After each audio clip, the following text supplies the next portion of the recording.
Hello everyone and welcome back to Tech Idea. Here we make tutorials on topics that might be helpful to you in one way or the other. And today I'm going to be showing you guys on how you can change your pointer, mouse pointer.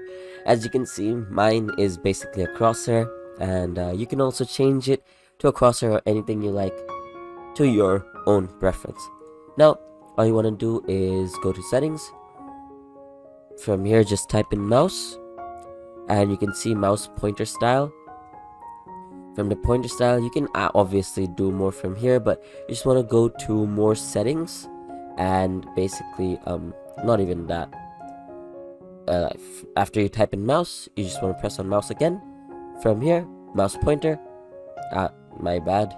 From there, additional mouse settings. From here, you can go to pointer, and basically this default, all you want to do is double click and basically choose whichever you want.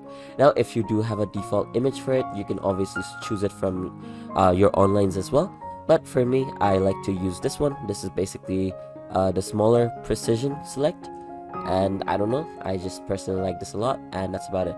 From here, you can also turn on or turn off your enhanced pointer precision and all of that. So yeah, that's about it. So I hope you found this video helpful. If you did, please drop a like, and if you want to see more videos like this in the future, don't forget to hit that subscribe button as well as that notification bell. Thank you so much for watching. Bye bye.